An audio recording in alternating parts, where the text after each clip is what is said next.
And there we go. And as I mentioned, Tremonti, this is my new logo. You can all see it, I believe.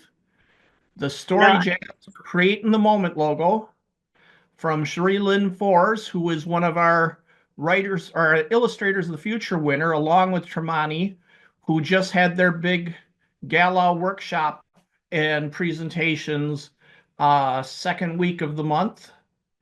And I've talked to all of the illustrators and got to know them and say, okay, who seems like they have a style for me for this?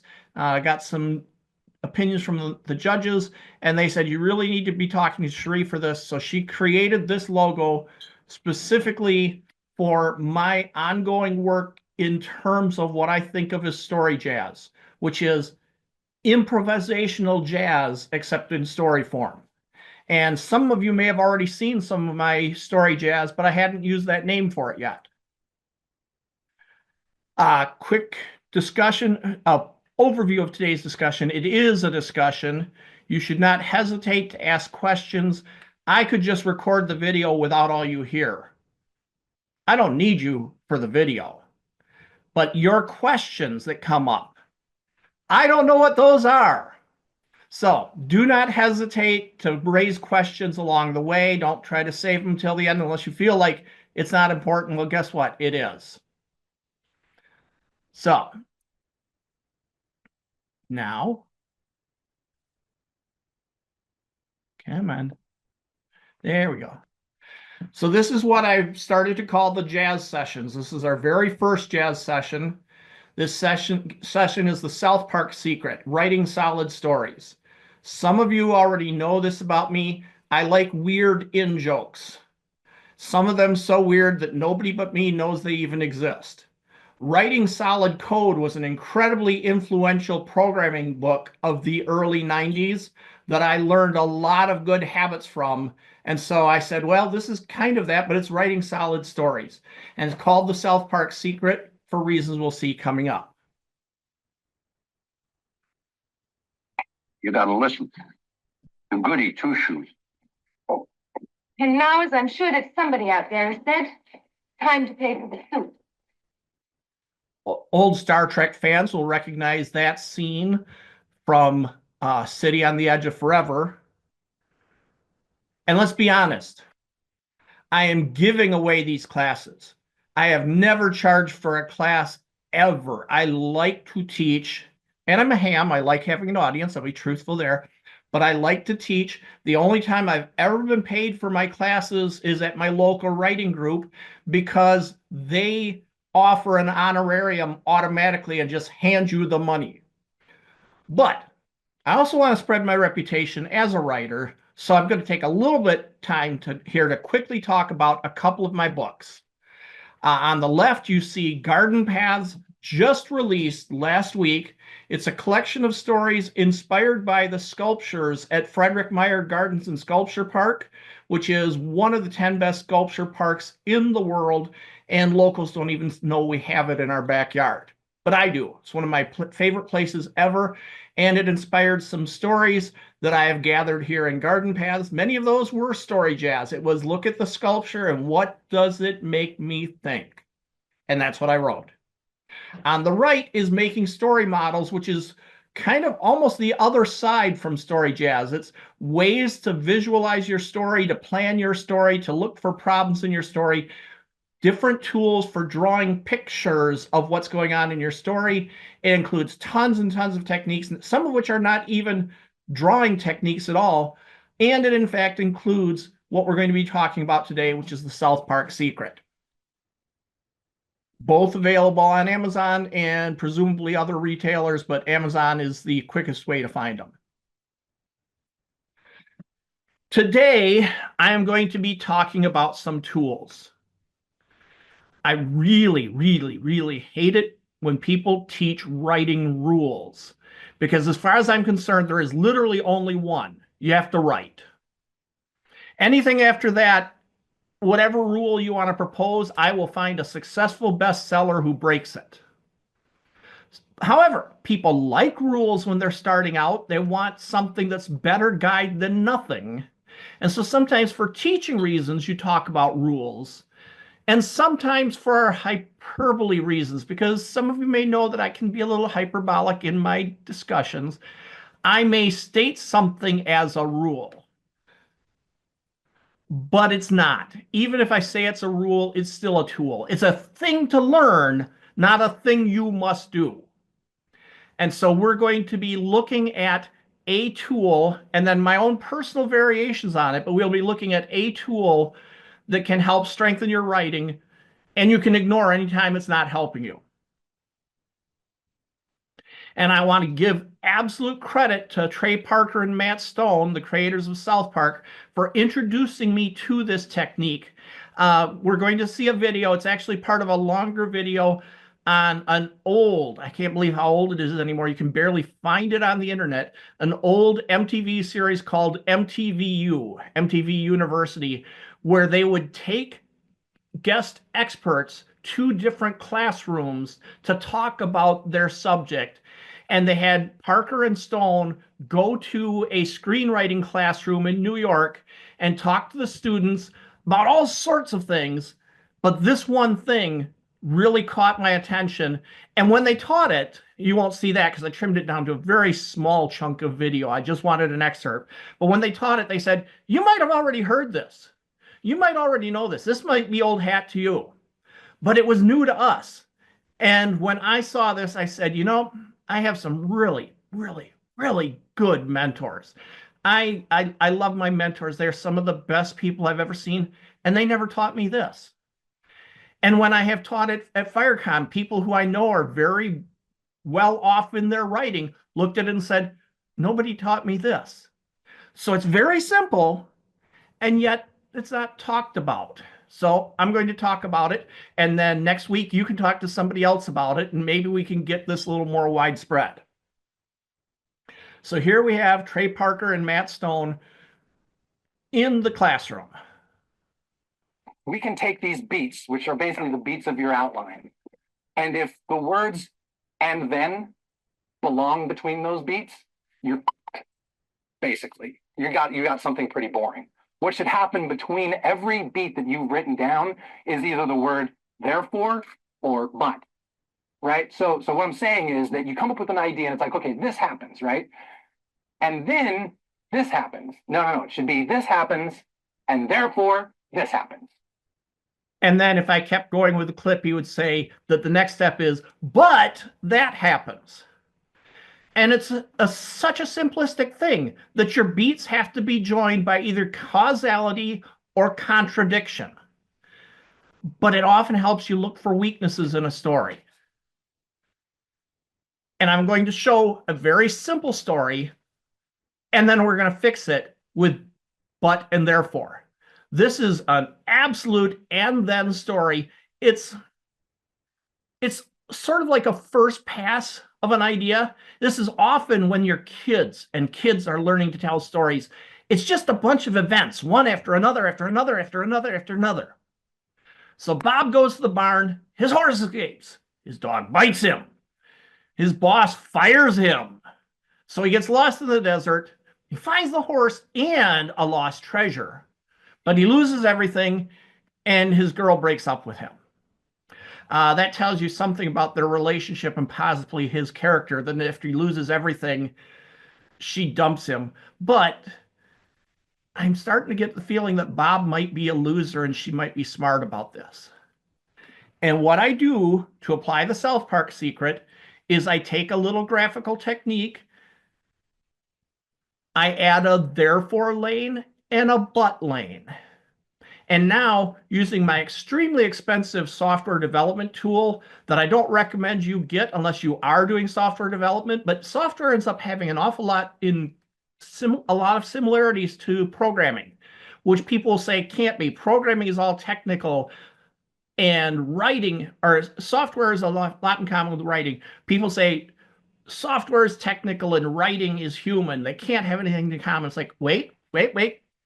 So in software, I have users who have things they want to do, and I need to provide the tools to do them, including what could go wrong and what we do about it. In stories, we have characters who have goals, who try to do things to achieve those goals, and things go wrong, and what do we do about it? I find that a lot of my writing success is very similar to my software success.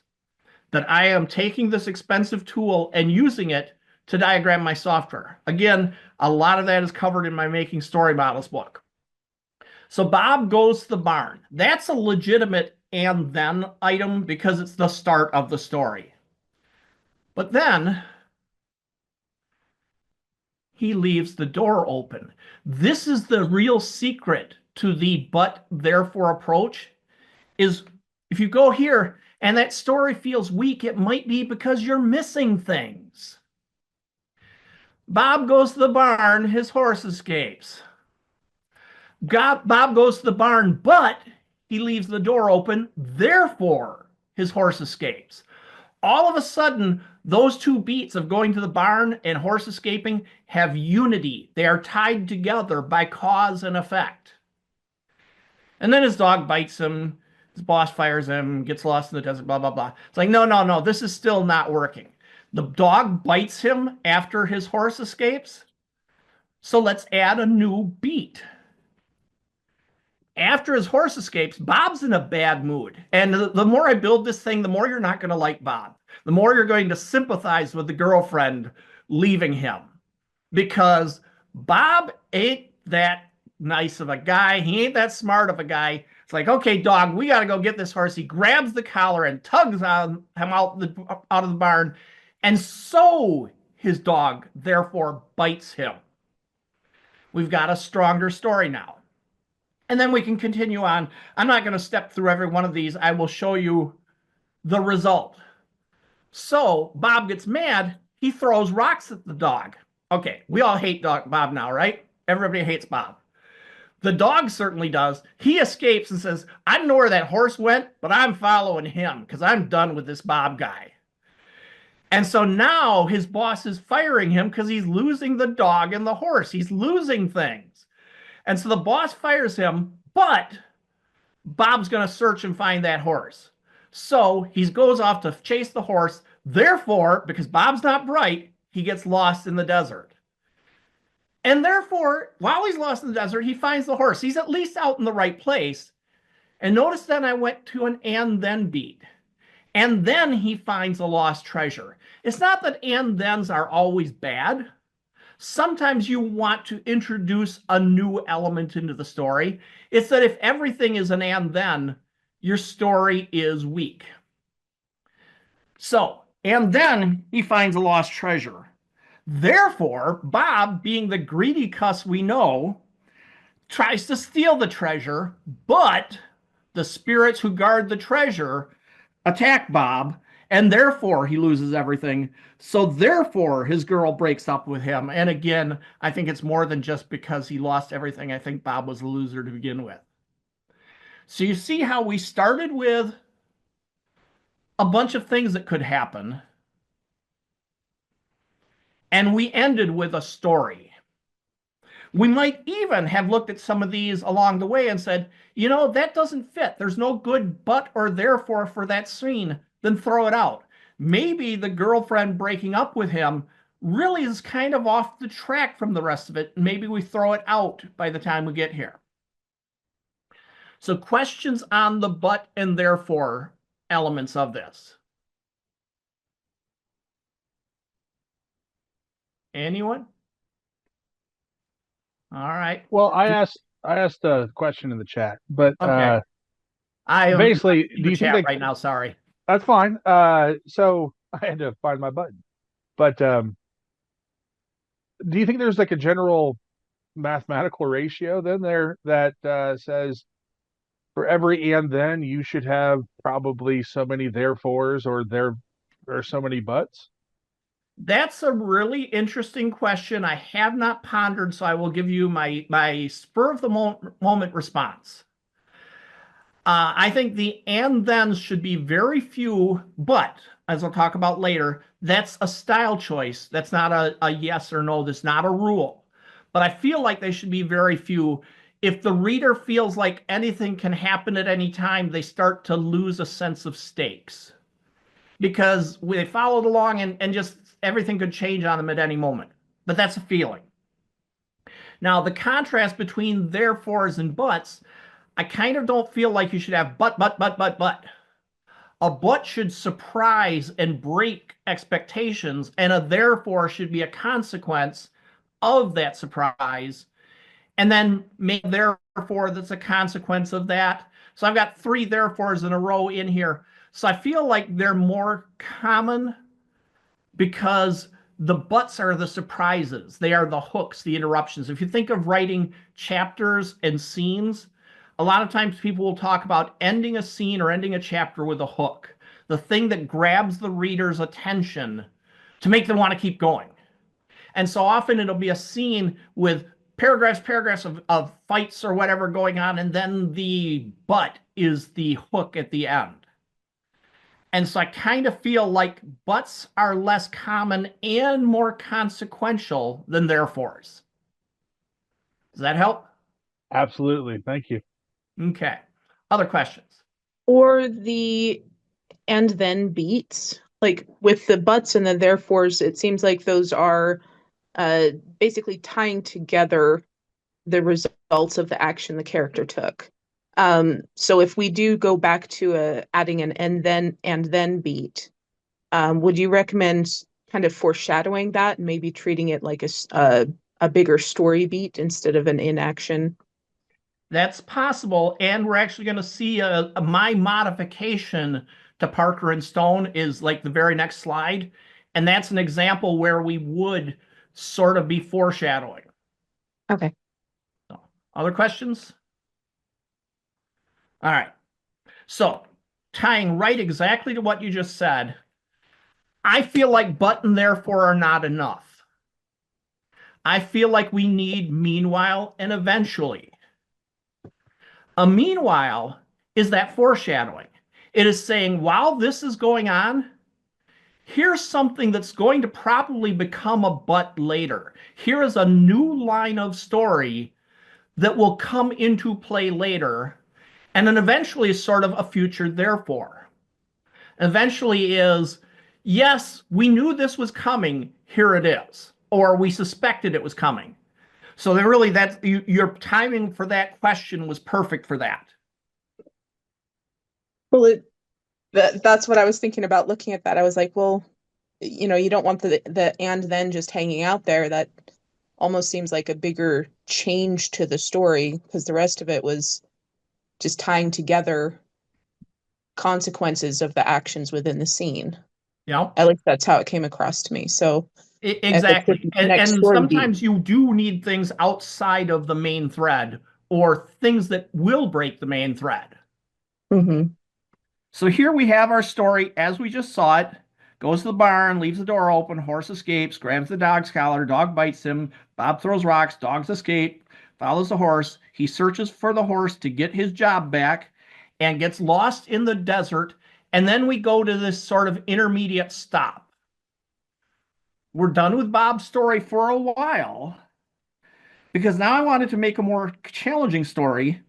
We're now coming over here. I'm sorry, I'm doing programming notation. The solid dot always indicates a starting point, and the open dot indicates a temporary stop along the way, and the sort of target symbol down at the very bottom means the end. I read these so naturally that sometimes I forget to explain them. It's all explained in making story models, but we're not teaching that today. So this big dot on the right here is, here comes a new plot thread where the horse, the dog, and an unconscious woman return.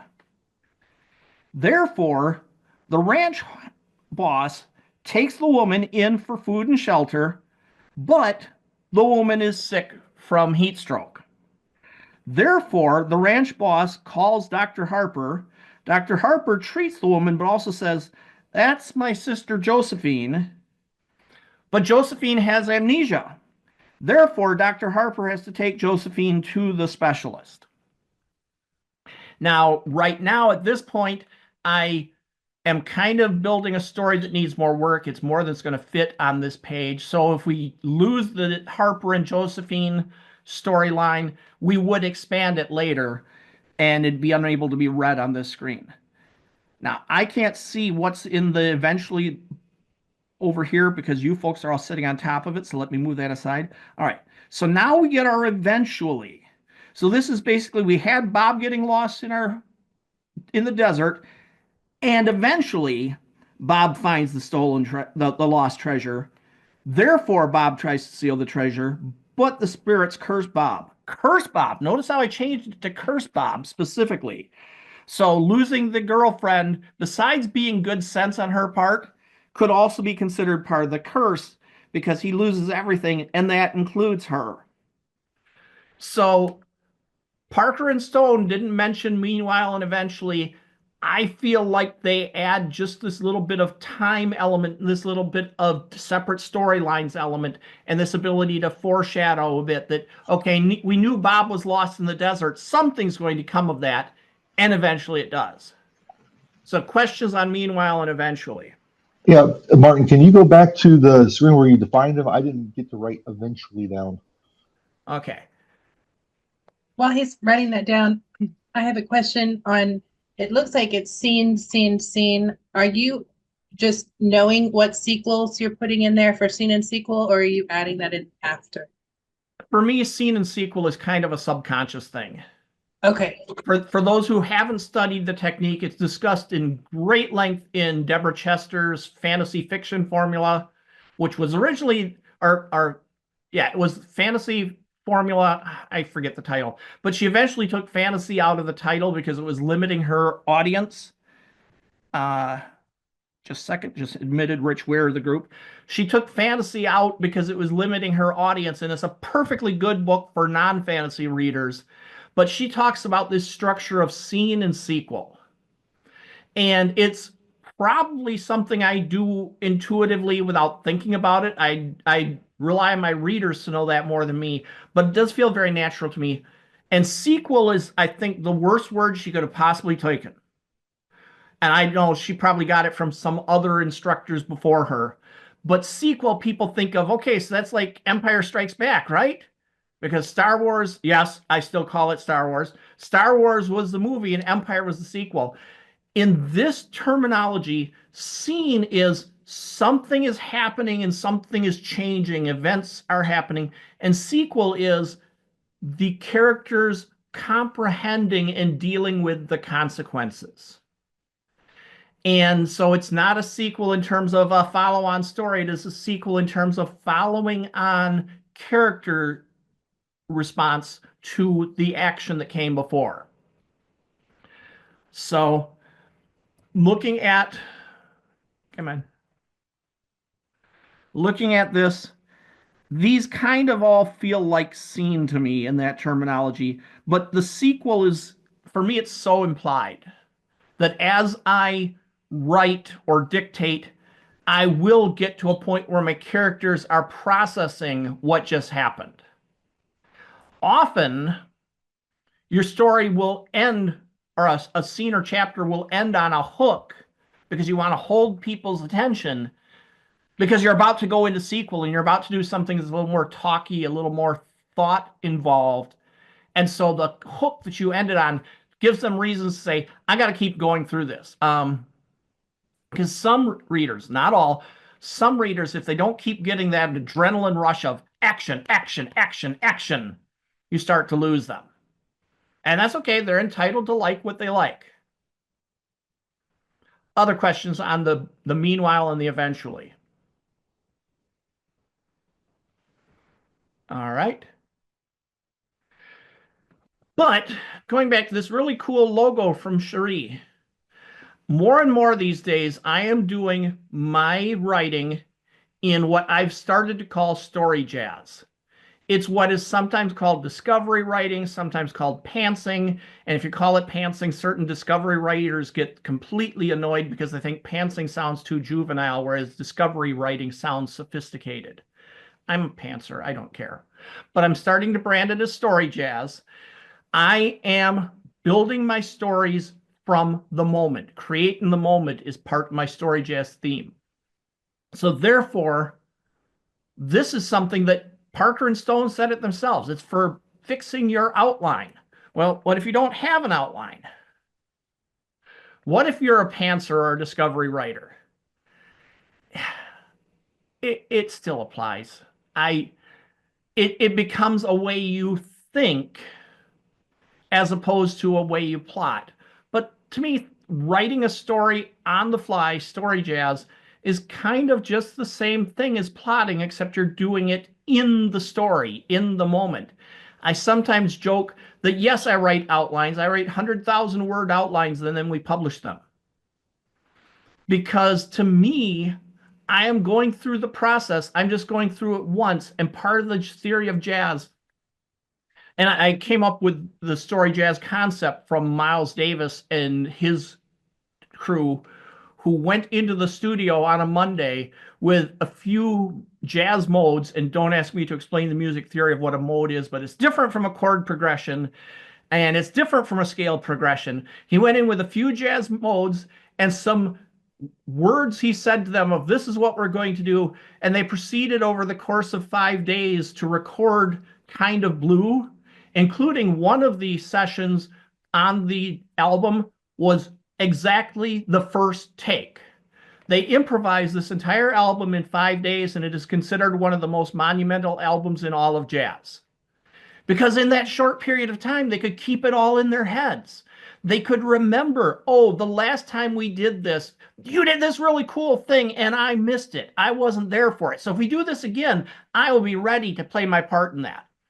So to me, this whole but, therefore, meanwhile, and eventually becomes part of the thought process of discovery writing, treating the story as a debate or perhaps a struggle.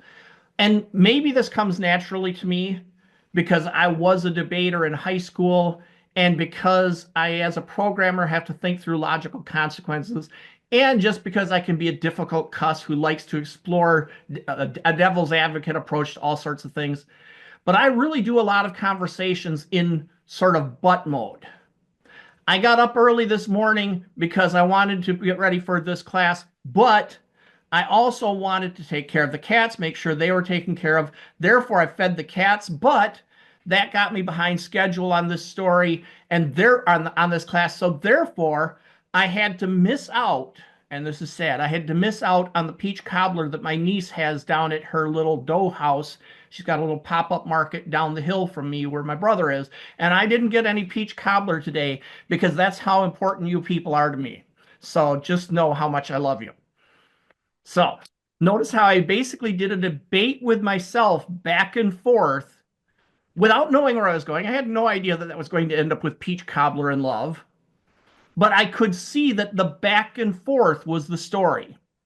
So if you are pantsing or discovering, just keep in mind, if you go too long in therefores, you need a but, or you need a meanwhile, or you need an eventually to pick up on a meanwhile. And just keep those in the back of your head or on a notepad. Dean Wesley Smith, who is one of my mentors, has a wonderful book called Writing into the Dark, which is all about writing without an outline. And he doesn't have an outline, but he has an outline. You say, huh? The outline is what he has written. He makes notes to himself after every chapter of what happened in that chapter, what things he left lying around that need to be picked up, what he's done that may contradict what came before, so sometimes he may have to go back and fix it. So he is outlining after the fact. So as you go along, as you are pantsing or discovering, keep notes. I have a presentation I give at FireCon and other conventions sometimes called the Instant Story Show, where the audience gives me a prompt and I start telling a story for an hour. Sometimes I do this with my friend Bill Emerson joining in, and Bill has got a big flip chart where he is writing down every significant thing I say, so that if I find myself stuck, I can turn and look at Bill's flip chart and remember what the pieces are. So if you're a discovery writer, just keep in mind that you need to have some alternations between therefores and buts and meanwhiles and eventuallys and maybe keep track of some of the things that came before. So questions about this 4-story jazz? We have any pantsers here in the group? It almost seems like what you're doing is basically getting familiar enough with a tool so that you can use it without having to think about it. So it frees Exactly. you up so that your thought process for the story and your feeling for the story is coming through first. It's like riding a bike at that point. You're not having to sit there and think, okay, turn the pedal, turn the handlebar, kind of try to balance here and there. You're practicing it to the point where you can just ride the bike and enjoy the scenery. Yep. And that's an excellent point. And it's obviously more than just bike riding, more than riding. It's part of learning a sport. It's part of learning to fight. It's part of learning anything. I feel like I kind of break the writing process into how, when, and why. Learning the how helps you when the when comes of I need to do this thing. And understanding when lets you now be free on the why of why am I doing this thing. So doing these things as an exercise helps a lot. I don't think we have Tremonti. You were an illustrator of the future. I'm not sure we have any writers of the future past winners here, but at the workshop for writers of the future, we have what they call the 24-hour story exercise, which when you're hearing about it ahead of time is terrifying. And then you get through it and it's like, oh, that wasn't that bad, which is part of the exercise to show you can do it. Early in the week, you get handed a random item from Tim's bag o' stuff. And then you get an opportunity to look and read at some book, and you get an opportunity to talk to some stranger, which a lot of us are introverts. That's a terrifying part of the whole process. But now you've got some pieces, and you got 24 hours to come up with a story. It doesn't matter what the story is. It should incorporate those pieces, but it doesn't have to incorporate them closely. It can be loosely. But the goal is to show you that when you just sit down to do this, you can write a story. And it's the perfect situation. You've got some prompts. You are in a place where you're not at home. You don't have kids to feed or cats to feed. You don't have work to do. You don't have any responsibilities just to sit and think. And pretty much everybody ends up with a story by the end of the week. Some short, some long, but it has a beginning, a middle, an ending. It feels like a satisfying arc. And it's because you just sat down and did it. And then you find that, oh, I could do that again. And they start doing it again and again. And pretty soon it becomes easier to produce stories on short notice with short skills that you've learned to help you do it. To the point where I mentioned Dean, going back to Dean. Dean has published in an awful lot of anthologies, an awful lot. Dean has never answered an anthology call. Dean gets into these anthologies because on Thursday afternoon, the anthology editor will call him up and say, Dean, somebody fell through. I need 3,000 words on purple unicorns by Tuesday. Can you do this? And Dean says, Thursday, Friday, Saturday, Sunday, Monday, 5 days? No problem. And Dean turns in that story because 5 days is plenty of time for him to apply all of his skills to the goal of producing a purple unicorn story. Because he has built these things up like riding a bike to the point where he no longer has to think about them. He just has to know when to do them and why. Similarly, I as we talked about with scene and sequel with Anne-Marie, I am probably doing scene and sequel, and it's just so automatic now I'm not thinking about it.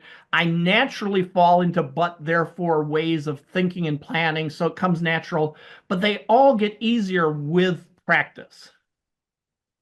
So yes, I think you're right on track, and thank you. That's a good point. Other questions about Story Jazz? About pants? Are there any specific recommendations for practicing this? Or just sit down and do it, button chair, sit and do it? I used to have a group that I ran, and then I got tied up in things, and so it only ran like a couple months. which was a pantsing group. And basically, we would get together for a couple of hours and I would throw up a prompt and people would write or dictate if that was their method and so on. I have a writing group here locally that we open every meeting every 2 weeks with, they unveil a prompt and you got 15 minutes to write on it. I really think you can do it alone, but doing it with a group kind of encourages you, or at least it does for me. But honestly, I have a spreadsheet. I will happily share this spreadsheet. You refresh the spreadsheet and it gives you like 6 story prompts and you pick the one you like and start going. I kind of like doing it 15 minutes like we do at the library, because now you've got a very tight goal. And the beauty of that tight goal is if at the end of 15 minutes, you've got something that doesn't work, what have you lost? You've lost 15 minutes. If you can't spend 15 minutes on practicing, what are you doing with 15 minutes? So if anyone is interested, just send me a note and I will gladly share that spreadsheet. It's an Excel spreadsheet, and it's completely editable. What it has is a whole bunch of lists of things. And if you want to add new things to your list, because I forgot entirely about unicorns and you need unicorns in your stories as possible prompts, it's just an Excel spreadsheet. You just add to the list. So that is pretty good practice. There are many other prompt mechanisms.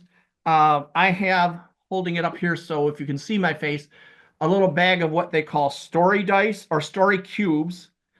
Story cubes. So I look at some of these dice and I've got looks like a cane and a lightning bolt and a cell phone. And over on this one we've got I have no idea what that is. Or that, a shield, a hand. You just toss the dice and think about them. I'm going to get a little physicsy here, so my apologies for those of you who desperately buried all of your high school physics and don't remember it now. But in physics, we talk about friction and how there are many kinds, but the two we study earliest, because they're easiest, are starting friction and sliding friction. Starting is getting a block moving on a surface. Sliding is keeping it moving. And it always takes more effort to get it moving than to keep it moving, because, and literally, when you look into the physics behind this, when it sits there on the surface, the atoms of the block and the atoms of the surface start to not really tie together, but they get caught in amongst each other. So the starting friction is to get them broken apart. So now you're into the sliding friction. For me, prompts are just getting you past the starting friction, getting you to the point where you are telling a story as opposed to sitting around wondering what to tell. Because you can always discover an amazing story once you're in motion. But if you're sitting there wondering, I don't think you're going to discover that amazing story. Other questions? All right, now we get to the question of who is brave. It's audience participation time. As I watch all the screens go mute all of a sudden. But I don't want to drive this. I want participation. So let me go and switch to. Come on, switch to.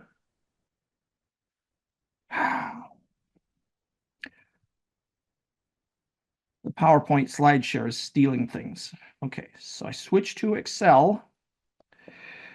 Again, if I were doing this for my work, I would use my fancy software development tool, but we can do it with just something as simple as Excel or Google Sheets or whatever.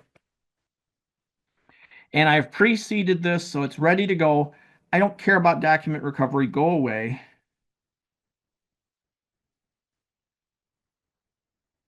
So I have our columns, and then, therefore, but, meanwhile, eventually. So who has an inciting incident, a thing to start us going? Someone with a little girl carries a stolen object and gives it to a smuggler. I'm going to turn those into 2 beats, and I will make them both and then. And I don't think that's bad at this point because we're so early into the story.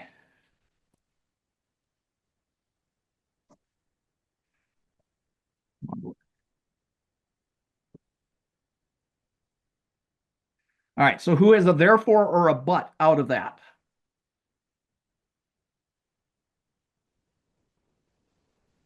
I've got a but, Okay, but it's a fake. but it's a fake. I also like that we have no idea what we're talking about. Whatever it is. This is the Panther side. Yeah. Be Maltese Falcon. Who knows? Yep. So it's a fake. So who has a therefore or a meanwhile eventually or but out of that?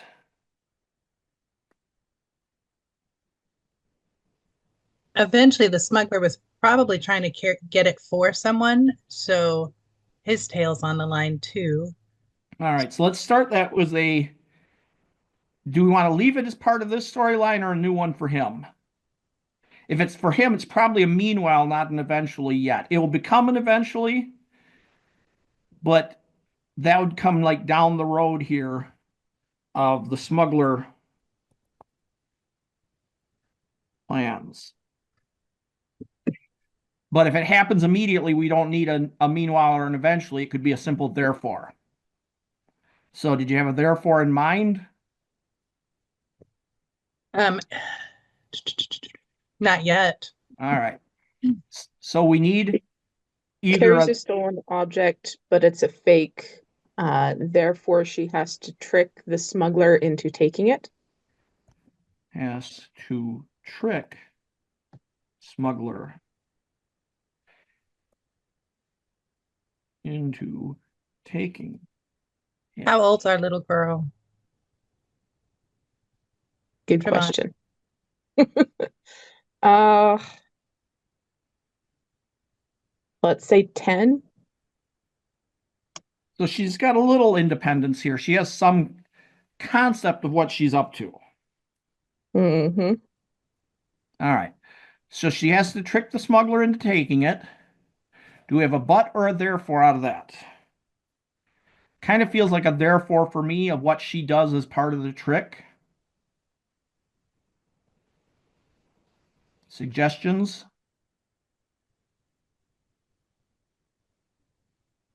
I have one, but I'd love audience participation. I could throw another one out there, but Sure. Your audience. all right. She has to trick the smuggler into taking it. Therefore, she, oh gosh, I guess it's going to depend on what the object is. Let's say it's a magical object, so therefore she uses her own magic and makes it look like Ooh. it came from the object. You see why I love discovery writing? Because now she's a much more interesting little girl. Fake the object's magic. Oh, but that to me sounds like a but coming. I was thinking that too, but the magic always has a cost of some kind. So her magic system would either it does something to her or someone she cares about. Do you guys have a preference? It would have to be someone she cares about, because otherwise the smuggler would see the effects happening to her. And she was Someone trying to get rid That of the could add some object, more probably tension to for that scene. pays the price. All right, I heard some chatter back and forth there that I didn't catch. Do we want to repeat?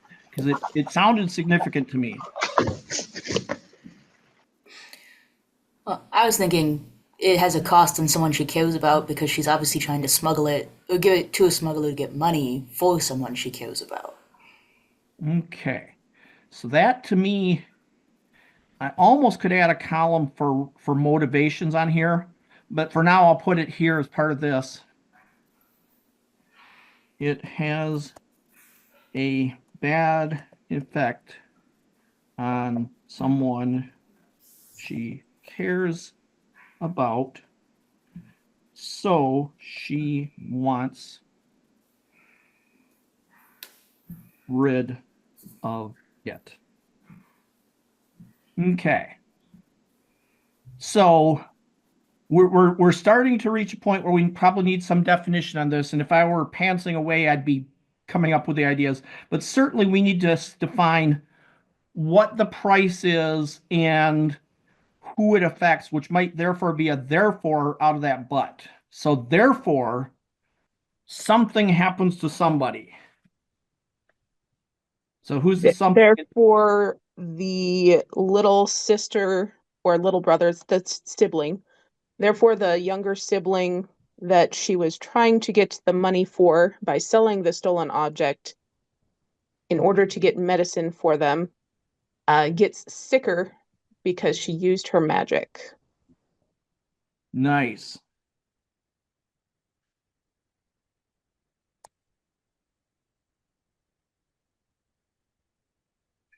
Okay, I'm going to jump in as instructor mode because I see a good example coming. The but is the smuggler is fooled. The reason I say that's a but is because that's a good break point where we could have the story take another direction, which would be a meanwhile. And I feel like I want to demonstrate a meanwhile while we have a little time left. So meanwhile, what happens because she tricked the smuggler?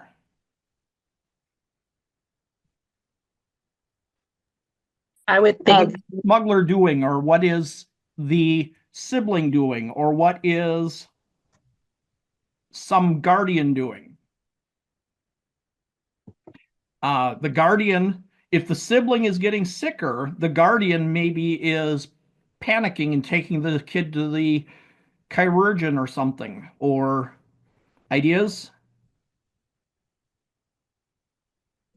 The guardian has to come home from work to go get the child because the child is sick and realizes that the little girl is not there where she should have been. All right. I'm going to do the and realizes as a therefore. I think one of the things I'm struggling with is because I don't feel like we have a setting, it's hard to work around the world. Tremonti, did you have like a setting in mind? Urban fantasy.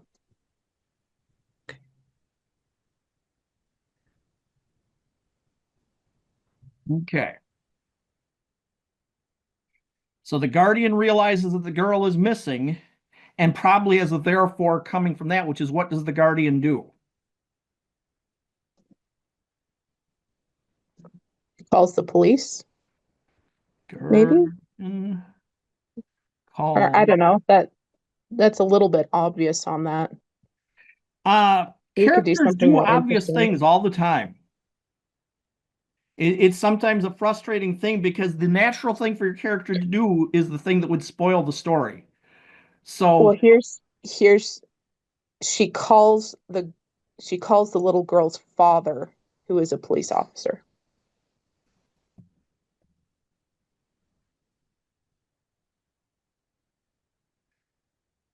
sounds to me like we're setting up a but.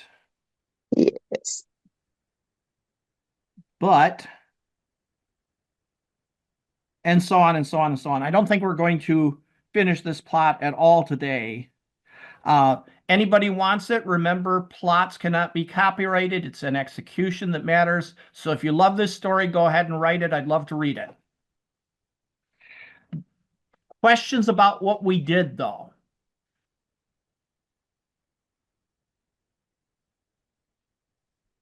All right. For when you moved into the meanwhile, what was it that made that seem like a better point to break when the smuggler buys the object? Is that just because it seems like it would be a logical conclusion to her goal for the scene, or? Sometimes we do things because as an instructor, I'm running out of time and I want to use an example. That's legitimate. If I were pantsing this story, I probably wouldn't have broken there. But I wanted to get a meanwhile in. We never did quite get to Anne Marie's eventual, but I wanted to at least get a meanwhile in there. So it was really just to demonstrate. I think you will have some grasp of when the story is leaving this location and these characters and heading off somewhere else, that's a meanwhile. Or if it's somewhere else we've already seen before, and now this is following up on that somewhere else, that's an eventually. So we might come back to the little girl and we are picking up from the where she left off. And then a meanwhile is, and the father is now busily searching for her and so on.